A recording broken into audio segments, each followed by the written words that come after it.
하나님 말씀은 사도행전 8장 1절에서 3절까지의 말씀입니다. 사도행전 8장 1절에서 3절까지입니다. 사도행전 8장 1절에서 3절입니다. 우리 같이 함께 합독하도록 하겠습니다. 제가 가지고 있는 성경 신약성경 200페이지에 있습니다. 사도행전 8장 1절에서 3절까지입니다. 우리 1절부터 3절 다 같이 합독하겠습니다. 사울은 그가 죽임을 당함을 마땅히 여기더라. 그날에 예루살렘에 있는 교회에 큰 박해가 있어 사도 외에는 다 유대와 사마리아 모든 땅으로 흩어지니라. 경건한 사람들이 스데반을 장사하고 위하여 크게 울더라. 사울이 교회를 잔멸할새 각 집에 들어가 남녀를 끌어다가 옥에 넘기니라. 아멘. 오늘은 마땅히 여기더라 라는 제목의 말씀으로 함께 은혜를 나누겠습니다. 우리가 지난주에 스데반의 마지막에 대해서 함께 보았습니다. 스데반은 예루살렘 교회의 집사입니다. 스데반을 묘사할 때 성경은 지혜와 성령이 충만한 자라고 하였습니다. 그래서 그 성령과 지혜로 말을 하고 변론을 하여서 많은 사람들이 스데반을 이길 수가 없었습니다. 그 사람들은 모세와 하나님을 모독한다고 이 스데반을 사내들인 공회에 소환하도록 하였습니다. 공회에는 이 대제사장과 공회원들 70명이 모여 있고 또 참관인들이 함께하고 있습니다. 거기에 앉았는데 스데반의 얼굴이 천사와 같았다라고 하였습니다. 스데반은 전혀 두려움이 없었습니다. 오히려 대제사장이 하나님에 대해서 신성모독을 했느냐고 물었을 때 스데반은 자세히 그 질문에 대답을 해 주었습니다. 아브라함으로부터 시작해서 이삭, 야곱, 요셉, 모세로 이어지는 역사를 이야기하면서 성전을 우상으로 삼고 있는 그 유대 지도자들의 잘못을 지적하였습니다. 유대인들은 모세를 통해서 40년간 기사와 표적이 일어나는 것을 보았음에도 그들의 마음에는 애굽을 우상으로 삼았고 애굽으로 향하였습니다. 생명의 말씀을 전해준 모세의 말을 듣지 않았습니다. 목이 곧고 마음과 귀에 할례를 받지 못한 사람들이라고 하였습니다. 성령을 거스른다고 하였습니다. 이에 군중들은 마음에 찔려서 분이 나서 스데반을 향해서 이를 갈았습니다. 스데반은 성령이 충만했습니다. 하나님의 영광과 하나님 보좌 우편에 예수님이 서신 것을 보고 그것을 이야기했습니다. 그러자 군중들은 큰 소리를 지르며 귀를 막고 일제히 달려들어서 성 밖으로 스데반을 내치고 돌로 쳤습니다. 스데반을 즉결 심판한 것입니다. 미시나에 보면 죄인들을 돌로 쳐 죽이는 방법이 기록이 되어 있습니다. 먼저 죄인이 있으면 첫 번째 증인이 죄인의 그 목덜미를 잡고 오른손으로 죄인의 머리를 돌로 쳐서 쓰러뜨립니다. 큰 돌을 잡고 머리를 쳐서 치명상을 먼저 입히는 겁니다. 그 다음에 두 번째 증인이 쓰러진 죄인의 가슴을 돌로 칩니다. 그리고 그 다음에는 사람들이 몰려들어서 저마다 돌을 집어들고 그 돌로 죄인에게 던집니다. 죄인은 쉴 새 없이 날아드는 돌로 인해서 피투성이가 되고 처참하게 돌로 맞아서 죽게 됩니다.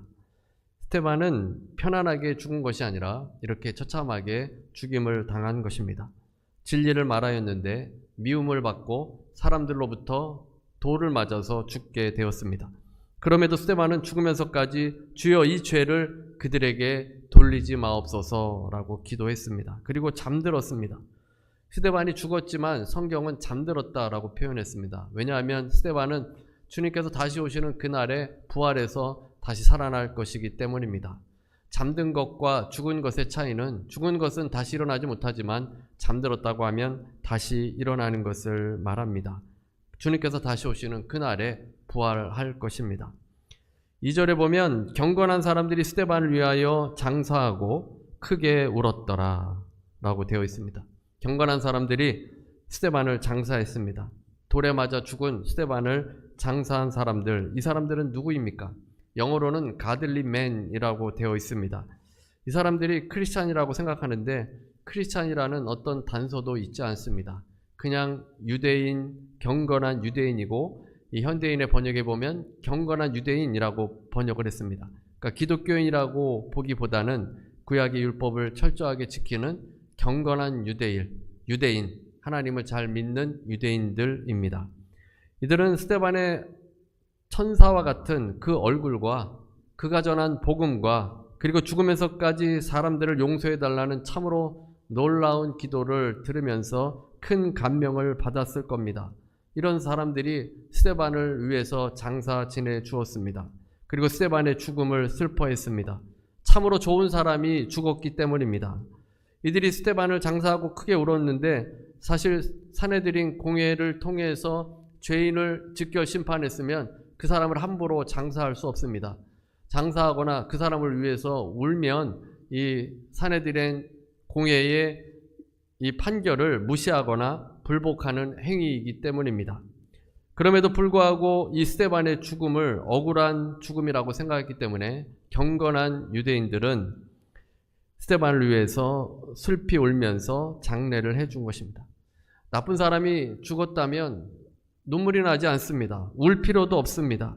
그러나 정말 의로운 사람이 죽었기 때문에 그 사람을 위해서 울고 장사를 해준 겁니다. 스데반은 예루살렘 지역의 예루살렘 교회의 집사로서 과부들에게 음식을 나눠주는 일을 했습니다. 그 지역의 사람들은 그가 얼마나 좋은 사람인지 잘 알고 있습니다. 의인이고 정직하고 신실한 사람입니다. 스데반은 교회 안에서뿐만 아니라 교회 밖의 사람들에게도 친절을 베풀었습니다. 그래서 사람들은 위험을 감수하고서라도 스데반을 위해서 장례를 치러 주었고 그를 위해서 슬피 운 것입니다. 우리가 어떻게 살아야 하는지 스데반을 통해서 배워야 합니다. 유대인들은 오직 성전만을 우상으로 섬기고 자신들의 이익을 위해서 살아갈 뿐이었습니다. 진리를 위해서 선행을 하고 몸을 던지는 삶은 보기 힘든 삶입니다. 스데반은 예수님과 같이 의인으로 죽게 되었는데 예수님의 삶을 드러내고 죽을 때도 주님처럼 기도했고 마지막으로 주님께서 십자가에 죽으신 것처럼 스데반도 아무 죄가 없이 돌에 맞아 죽게 되었습니다. 스데반은 작은 예수입니다. 의인의 죽음입니다. 그냥 그 상황을 모면하고 오랫동안 교회에서 헌신하는 집사로 살아갈 수도 있었을 겁니다. 그러나 그는 담대히 진리를 증거했고 최초의 순교자의 영광스러운 길을 택했습니다. 그 길은 십자가의 길입니다. 그런데 이 스데반의 죽음을 마땅히 여기는 사람이 있었습니다. 사울입니다. 오늘 본문에는 사울이 등장합니다. 사람들은 스데반을 처형하면서 증인이 있어야 하니까 가말리엘 문화의 유력한 그 청년, 사울이라는 청년 앞에 옷을 벗어 놓았습니다. 스데반이 신성 모독한 것을 보았고 처형한 것도 보게 되었는데 사울이라는 유력한 사람이 있으니까 그 사람 앞에 옷을 벗어서 사울로 하여금 증인이 되도록 한 것입니다. 오늘 본문 1절에 보면 사울은 그가 죽임당함을 마땅히 여기더라. 사울은 스데반의 죽음을 마땅히 여겼습니다. 사울은 누구보다도 하나님을 잘 섬긴다고 하는 사람이었습니다. 율법에 능통한 사람이고 율법을 연구하는 학자입니다. 사울이 스데반의 설교를 못 알아들을 리가 없고 그 훌륭했던 스데반을 알지 못할 리가 없습니다. 바울과 같이 훌륭한 인물, 이 사울이 나중에 바울이 되지 않습니까? 그런데 이렇게 훌륭한 바울이 어떻게 이 사울과 같은 모습이 될 수 있었을까? 사실 이해가 되지 않는 부분입니다. 어떻게 똑같은 사람이라고 생각할 수 있을까? 어떻게 이렇게 사울이 악한 사람이었을까? 이런 질문을 던지지 않을 수 없습니다. 은혜를 받지 못해서 그렇습니다. 사울은 은혜를 받지 못한 사람이었기 때문에 예수님을 믿기 전에는 독한 사람이었습니다. 무정해지고 잔인한 사람이었습니다. 눈물이 없습니다. 그래서 오늘 본문 2절과 3절을 보면 대조를 이루고 있는데 2절에서는 경건한 사람들이 스데반을 장사하고 위하여 크게 울었습니다. 아마도 이 경건한 사람들은 나중에 예수 그리스도를 받아들였을 겁니다. 스데반을 위하여 의인이 죽었으니 얼마나 안타까운 일입니까? 그런데 예수님께서 사실은 더 큰 희생을 하시고 구원하셨다는 이 사실을 듣고 이 사람들은 예수 그리스도의 제자가 되었을 겁니다. 그런데 3절에 사울이 교회를 잔멸할세 각 집에 들어가 남녀를 끌어다가 옥에 넘기니라. 사울은 자신도 스데반을 죽이는데 동조했고 슬퍼하거나 울지 않았습니다. 정말 좋은 사람이 억울하게 돌에 맞아 죽었는데 사울은 전혀 이것에 대한 죄책감도 없었습니다. 오히려 스데반과 한통속이라 생각하는 교회를 잔멸하고 그리스도인들을 옥에 가두는데 혈안이 되었던 것입니다. 은혜를 받지 못하면 사람이 잔인해집니다. 사울은 참 인간의 모습이 아닙니다. 유대교를 우상으로 섬기는 열렬한 신자일 뿐입니다. 하나님을 사랑하며 사람을 사랑하는 사람이 아닌 것입니다. 바울이 은혜를 체험하기 전에는 스데반이 죽는 것이 마땅하다라고 생각했습니다. 거침없이 그리스도인들을 옥에 가두었습니다. 여러분, 은혜를 체험하지 않으면 상당히 위험합니다. 하나님 앞에 나아갈 때 눈물이 마르고 아무 느낌이 없으면 여러분의 신앙에 위기가 찾아오고 있는 겁니다.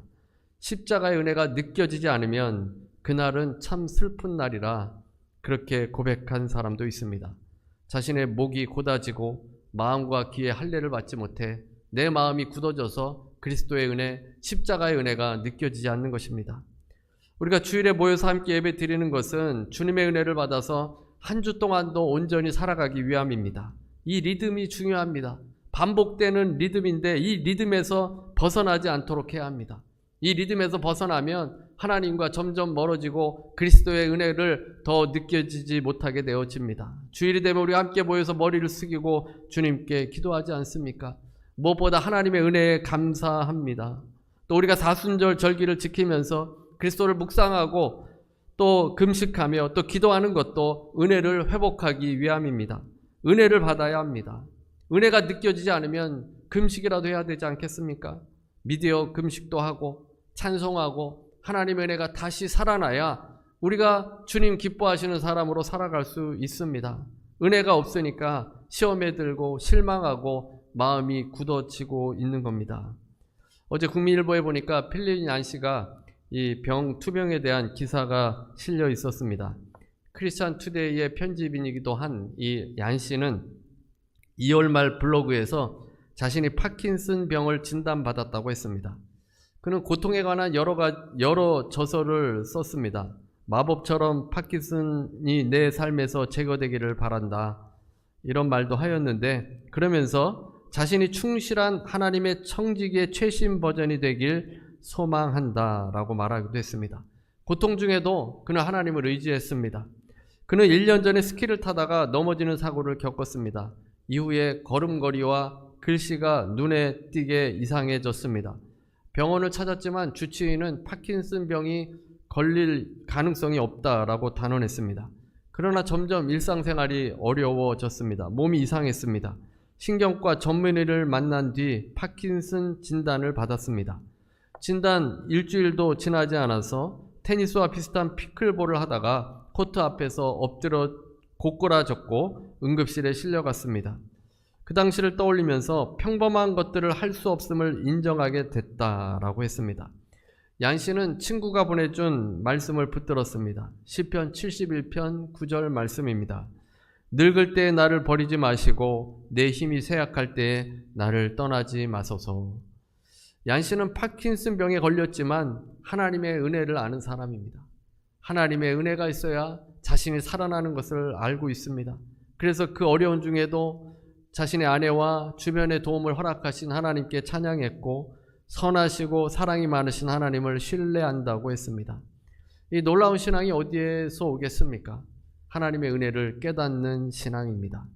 사실 필립 얀시 하면 가장 유명한 책이 놀라운 하나님의 은혜라는 책입니다. 이 책은 은혜에 대해서 누구보다도 더 자세하고 또 아카데믹하게 잘 풀어낸 책입니다. 베스트셀러가 된 책입니다. 그는 다른 종교에 없는 것이 기독교에 있는데 그것이 바로 은혜라고 했습니다.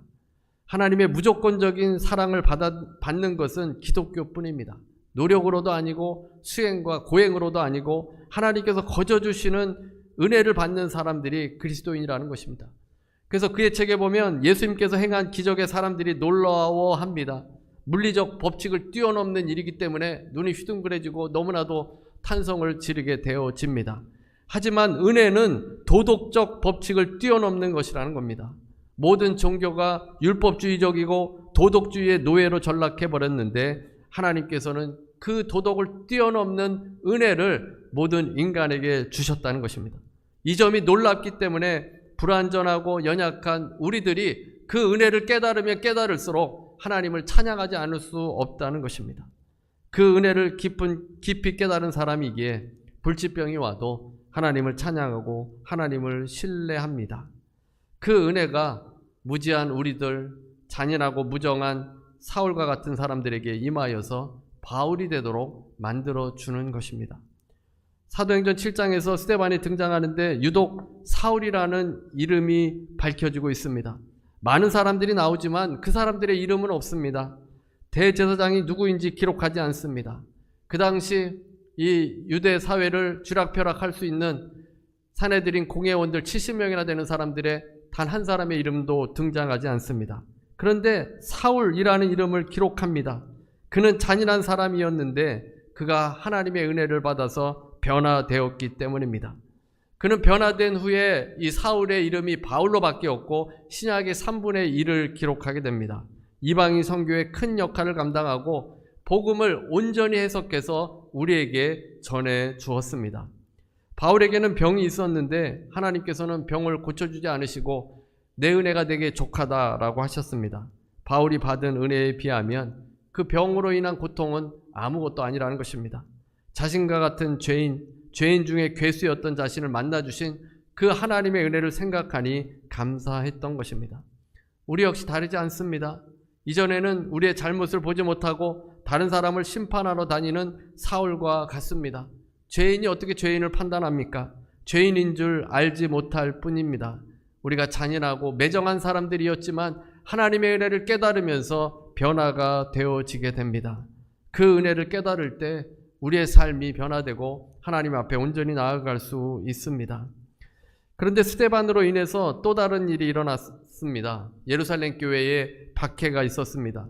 그동안은 교회가 성령으로 충만하고 또 가난하고 소외된 사람들을 도왔기 때문에 그 지역에서 칭찬을 받는 그런 모습이었습니다. 그러나 스데반으로 인해서 하나님을 모독한다고 생각하고 이제 교회에 핍박이 오게 되었습니다. 그리스도인들이 옥에 갇히고 스데반처럼 돌에 맞아 죽을 수도 있다는 그런 위기감이 찾아왔습니다. 그래서 사람들은 유대와 사마리아 땅으로 다 흩어지게 되었습니다. 교회를 박해한 것 때문에 복음이 예루살렘만 머물러 있지 않고 사마리아와 땅끝까지 퍼지게 되었던 것입니다. 교회를 박해했는데 그 박해가 오히려 복음의 확산을 이루어 주었다는 것입니다. 그러면 사람들이 흩어져서 무엇을 했습니까? 사도행전 8장 5절부터 7절에 보면 흩어진 사람 중에 빌립이 나옵니다. 빌립에 대해서 나중에 자세히 다루도록 하겠습니다. 7 집사 중 한 사람인 빌립이 예루살렘 교회에서 하던 대로 사마리아에 가서도 행했습니다. 6절입니다. 우리가 빌립의 말도 듣고 행하는 표적도 보고 한 마음으로 그가 하는 말을 따르더라. 빌립은 말씀을 증거했고 표적도 일으킴으로 사람들이 그의 말을 따랐습니다. 또 7절입니다. 7절.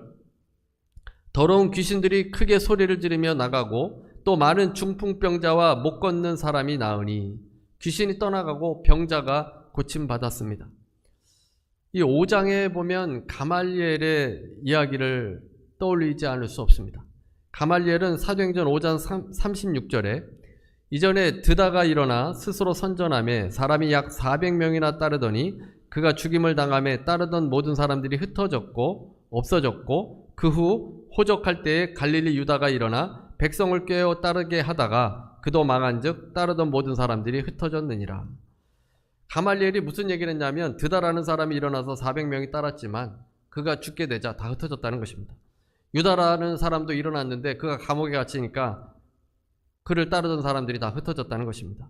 그러면서 가말리엘의 이야기는 사람으로부터 났으면 무너질 것이고 하나님으로부터 났으면 계속 이어지게 될 것이라는 겁니다. 사도행전 5장 39절입니다.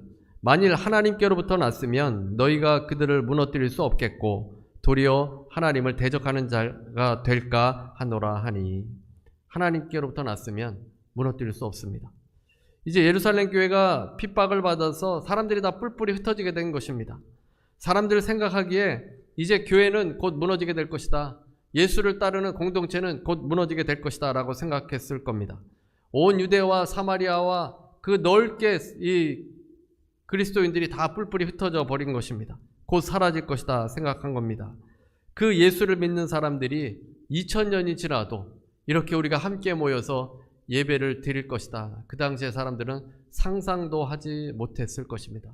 예수 믿는 그 공동체가 이 세상에서 가장 크지 않습니까? 예수 믿는 사람들, 주일이면 이 세상 곳곳에서 예수님을 예배합니다. 하나님을 예배하는 공동체입니다. 이렇게 예배 드릴 것이라고는 상상도 하지 못하지 않았겠습니까? 진리는 무너지지 않기 때문입니다. 복음은 사라지지 않습니다. 어디에 가든지 복음의 역사가 일어나는 것은 우리가 은혜를 받았기 때문입니다. 하나님의 은혜를 받았기 때문에 어디로 흩어지든지 간에 그곳에서 복음을 증거할 수밖에 없지 않습니까?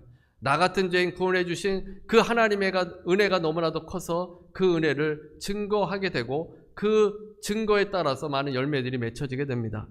대부분의 사람들은 교회가 점점 힘들어질 것이라고 예상합니다. 힘들어질 겁니다. 지금의 문화나 사람들이 점점 변하면서 복음에 대해서 무관심해 보이기 때문입니다. 교회를 등지고 세상으로 나아가고 있습니다. 한국이나 북미에서는 문을 닫는 교회가 많아집니다. 하지만 복음은 어느 때나 어느 누구에게나 어느 시대에나 필요한 것입니다. 복음은 언제나 사람들에게 필요합니다. 왜냐하면 죄와 죽음의 문제, 인생의 문제를 해결할 수 있는 방법이 없기 때문입니다. 오직 예수님만이 이 문제를 해결해 줄 수 있습니다. 누가 죽음의 문제를 해결해 줄 수 있겠습니까?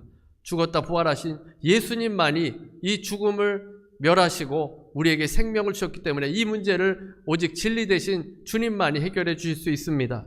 수고하고 무거운 짐진 자들아 다 내게로 오라. 내가 너희를 쉬게 하리라.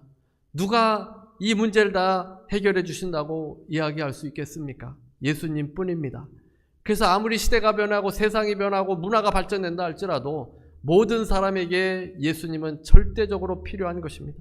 그 복음을 증거하면 사람들은 받아들이게 되어집니다.